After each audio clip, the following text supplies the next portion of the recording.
and casting out was done. There was no allowance for someone who was desiring to live in strict disobedience of God to stand as a person in Israel, according to the law. Which is ironic when you look at the next books of the Bible that are to come.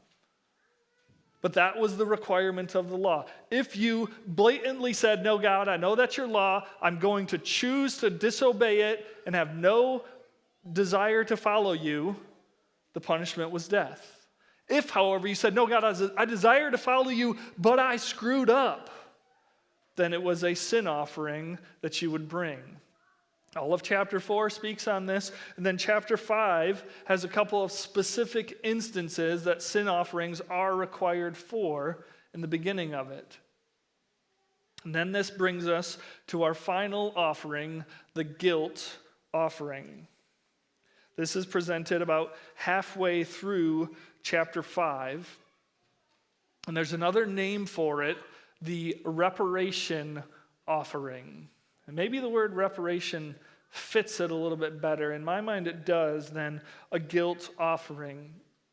And we read in verse 14, when a person commits a violation and sins unintentionally in regard to any of the Lord's holy things, he is to bring the Lord as a penalty a ram from the flock, one without defect, and of the proper value in silver, according to the sanctuary's shekel. It is a guilt offering. He must make restitution for what he has failed to do in regard to the holy things. Add a fifth of the value to that and give it all to the priest who will make atonement for him, and with the ram as a guilt offering, and he will be forgiven. Now, this one took me quite a while to really nail down what is going on. What's the difference between a sin offering and a guilt offering? But there's a very specific thing that's presented in that passage I just read. This was sinning in regards to the holy things. So you may ask, well, what are the holy things? What does that actually mean?